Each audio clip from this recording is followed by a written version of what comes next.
Hello बच्चों, देखिए ये मेरा तीसरा वीडियो आईपीएससी नामकरण का है। जैसे कि पिछले वीडियो में हमने आईपीएससी नामकरण को कैसे लिखते हैं, उसको कैसे बनाते हैं, उसके बारे में हमने बताया था। हमारे वीडियो को ज़्यादा से ज़्यादा शेयर करिए, सब्सक्राइब करिए और लाइक करिए।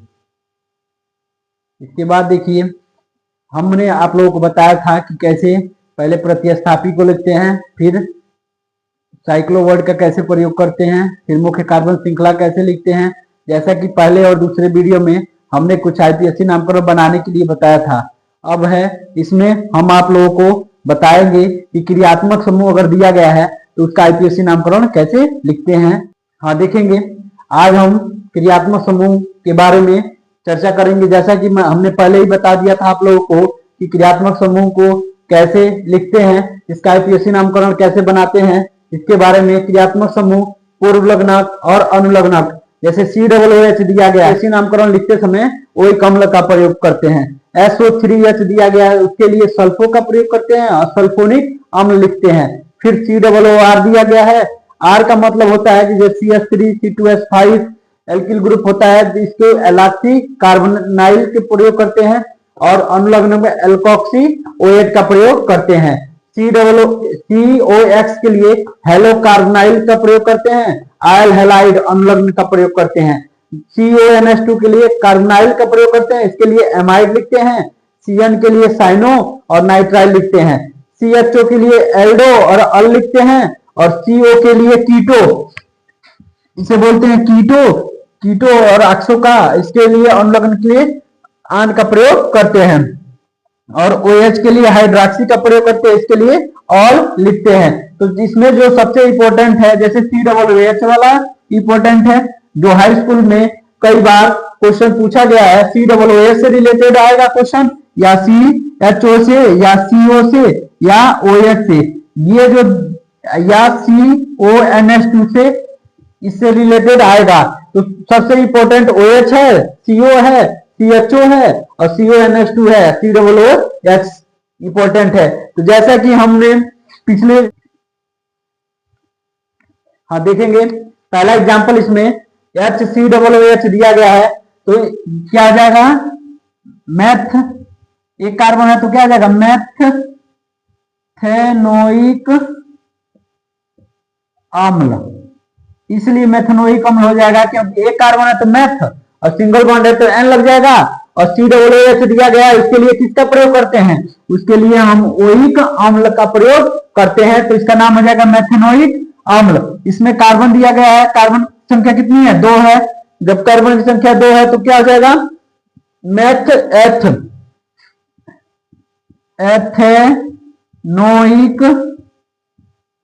एथेनोइक अम्ल।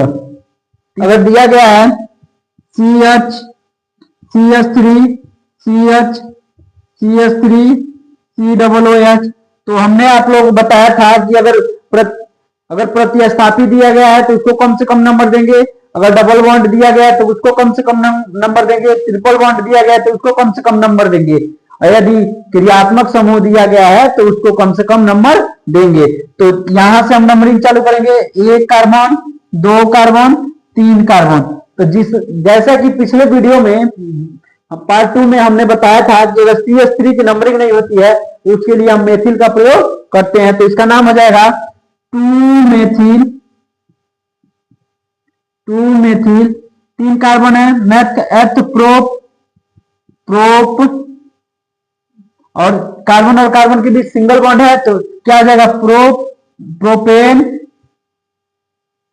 और COOH जुड़ा है तो इसका क्या नाम हो जाएगा, ओइक अम्ल। तो इसका नाम हो जाएगा 2 मेथिल प्रोपेनोइक अम्ल।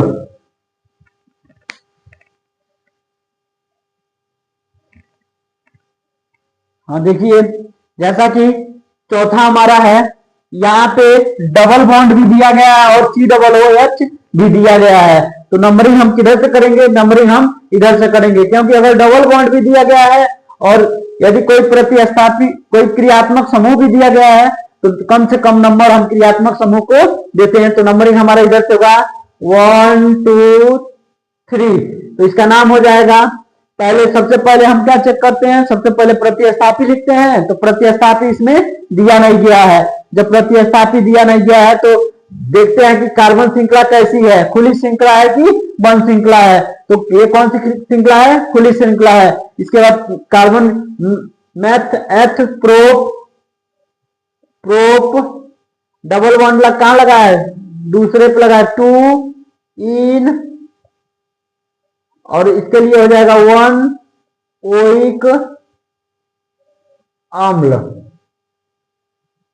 अगला देखेंगे, अगला है हमारा पांचवा CH3OH। तो OH के लिए हम किसका प्रयोग करते हैं, आल का प्रयोग करते हैं। एक कार्बन है, तो जब एक कार्बन है तो मैथेनॉल हो जाएगा, क्योंकि एक कार्बन है, जब एक कार्बन है तो मैथ और एन लग जाएगा। और OH के लिए हम किसका प्रयोग करते हैं, OH के लिए हम आल का प्रयोग करते हैं। अगर किसी यौगिक में COOH भी दिया गया है और COOH भी दिया गया है और OH भी दिया गया है, तो उसको कैसे बनाएंगे आगे हम बताएंगे आप लोगों को। देखिए अब यहां दिया गया है CH3 CHOH CH3, तो नंबरिंग हमारा 1 2 दूसरे पे OH आ रहा है, 1 2 दूसरे पे OH आ रहा है, तो नंबरिंग हम किधर से भी कर सकते हैं। तो इसका नाम हो जाएगा मैथ एथ प्रोप। तो इसका नाम हो जाएगा प्रोप प्लस एन, तो क्या हो जाएगा प्रोपेन टू आल, प्रोपेन टू आल, क्योंकि OH के लिए हम किसका प्रयोग करते हैं, आल का प्रयोग करते हैं। जैसा कि अगला नेक्स्ट है सातवां, जैसा कि सातवां दिया गया है, सातवां एग्जांपल हमारा है, यहां भी दिया है CH2 C CH3 CH3OH। तो हमें OH जो है वो क्या है, क्रियात्मक समूह है, क्रियात्मक समूह को हमें कम से कम नंबर देना है। तो इसका 1 2 3, तो इसका नाम हो जाएगा, सबसे पहले क्या लिखते हैं, सबसे पहले प्रतिस्थापी लिखते हैं। तो प्रतिस्थापी क्या है यहाँ पे CH3, तो इसका नाम हो जाएगा 2 मेथिल प्रोपेन, क्योंकि 3 कार्बन है, 3 कार्बन तो प्रोप, और कार्बन की सिंगल बॉन्ड है तो एन लग जाएगा, और दोनों को जोड़ लेंगे तो क्या हो जाएगा प्रोपेन 2 मेथिल प्रोपेन आल, 2 आल, 2 मेथिल प्रोपेन 2 आल। 2 आल इसलिए लगा है क्योंकि दूसरे पे क्या जुड़ा हुआ है, OH जुड़ा हुआ है। अगला हमारा दिया गया है CH2 double bond CH single bond CH2OH दिया गया है। तो इसका नाम क्या लिखेंगे, इसका नाम हो जाएगा,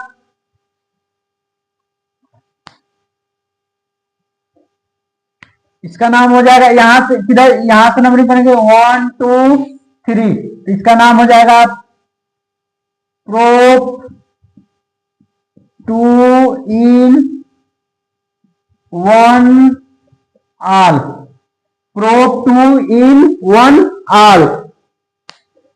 प्रोप 3 कार्बन है, 2 इन का मतलब कि दूसरे पर डबल बॉन्ड लगा है, 1 आल का मतलब कि OH जुड़ा हुआ है। अगला हमारा है, नेक्स्ट हमारा एग्जांपल है HCHO, ये आता है हमारा एल्डिहाइड समूह में।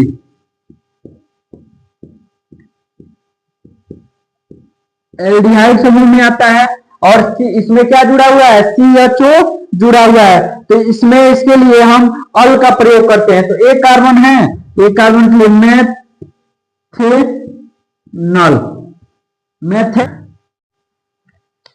देखेंगे 10वां एग्जांपल, हम नंबरिंग यहां से करेंगे 1 2 3, तो इसका नाम हो जाएगा, यहाँ CH3 इसकी नंबरिंग क्या हो गया, प्रतिस्थापी। जैसा कि हमने दूसरे वीडियो में बताया था, CH3 के लिए किसका प्रयोग करते हैं, मेथिल का प्रयोग करते हैं। तो ये हो जाएगा हमारा 2 मेथिल प्रोपेन, ये हो जाएगा 1 2 3, 3 कार्बन है तो प्रोप और एन लग जाएगा, और उसके CHO के लिए हम किसका प्रयोग करते हैं, अल का प्रयोग करते हैं, तो ये हो जाएगा प्रोपेनल।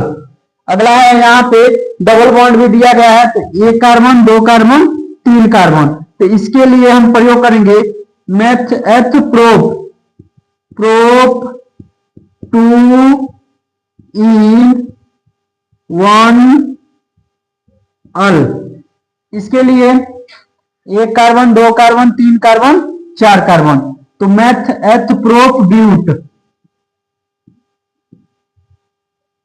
ब्यूट ब्यूट 2 इन 1 अल। एक चीज ध्यान देंगे, अगर डबल बॉन्ड भी दिया गया है और और क्रियात्मक समूह भी दिया गया है तो क्रियात्मक समूह को कम से कम नंबर देंगे। लिखने का क्रम क्या होता है कि सबसे पहले प्रतिस्थापी को लिखते हैं। प्रतिस्थापी के बाद हम चेक करते हैं कि कार्बन श्रृंखला बंद श्रृंखला है कि खुली श्रृंखला है। उसके बाद हम लिखते हैं मुख्य कार्बन श्रृंखला। अगर 1 कार्बन दिया गया है तो मैथ, 2 कार्बन दिया गया है तो एथ, 3 है तो प्रोप, 4 है तो ब्यूट, 5 है तो पेंट और 6 कार्बन है तो हेक्स, फिर हेप्ट, आक्ट, नान, डेक। और उसके बाद हम देखते हैं, चेक करते हैं सिंगल बॉन्ड है कि डबल बॉन्ड है। अगर सिंगल बॉन्ड है तो एन का प्रयोग करेंगे, अगर डबल बॉन्ड लगा है तो इन का प्रयोग करेंगे, और ट्रिपल बॉन्ड लगा है तो आयन का प्रयोग करेंगे। और लास्ट में हम फंक्शनल ग्रुप यानी क्रियात्मक समूह का प्रयोग करते हैं। तो नेक्स्ट हमारा एग्जाम्पल देखेंगे, ये देखेंगे 13वां एग्जाम्पल। यहां से नंबरिंग करेंगे। यहाँ क्या जुड़ा हुआ है, यहाँ क्रियात्मक समूह जुड़ा हुआ है। तो यहाँ ध्यान देंगे 1 कार्बन, 2 कार्बन, 3 कार्बन। जब 3 कार्बन है तो मैथ एथ प्रोप और कार्बन के बीच सिंगल बॉन्ड है तो क्या आ जाएगा प्रोपेन 2। और ये ऐसे CO ऐसे जुड़ा हुआ है, यानी ये क्या है कीटोन है, कीटोन है तो इसके लिए आन का प्रयोग करते हैं। तो ये हो जाएगा प्रोपेन 2 आन। अगला है हमारा CH3 C। इसकी नंबरिंग यहाँ से करेंगे 1 2 3 4 कार्बन और यहाँ CH3 एक छूट गया। इसके लिए हम किसका प्रयोग करते हैं, मेथिल का प्रयोग करते हैं। तो इसका नाम हो जाएगा 3 methyl meth eth prop but और कार्बन के बीच कौन सा बॉन्ड है, सिंगल बॉन्ड है तो ब्यूटेन हो जाएगा और 2 आन। अगला है हमारा CH3 CH Cl COOH। तो इसमें प्रतिस्थापी भी दिया गया है और क्रियात्मक समूह भी दिया गया है। तो यदि जिसमें प्रतिस्थापी और क्रियात्मक समूह दिए गए हैं उसमें हम क्रियात्मक समूह को कम से कम नंबर देते हैं। तो यहां लिख देंगे 1 2 3 कार्बन है मैथ एथ प्रोप। तो सबसे पहले किसको लिखते हैं, सबसे पहले हम प्रतिस्थापी को लिखते हैं। तो इसका नाम हो जाएगा 2 क्लोरो मैथ एथ प्रोपेन 1 ओइक अम्ल। तो इसका पूरा नाम हो जाएगा 2 क्लोरो प्रोपेनोइक अम्ल। अगला देखेंगे, यहां दिया गया CH3 CH2 और यहां हो जाएगा CH2 और OH। और इस OH के लिए हम किसका प्रयोग करते हैं, OH के लिए हम आल का प्रयोग करते हैं। तो ये हो जाएगा, हम लिखेंगे 1 2 3 4 3 ब्रोमो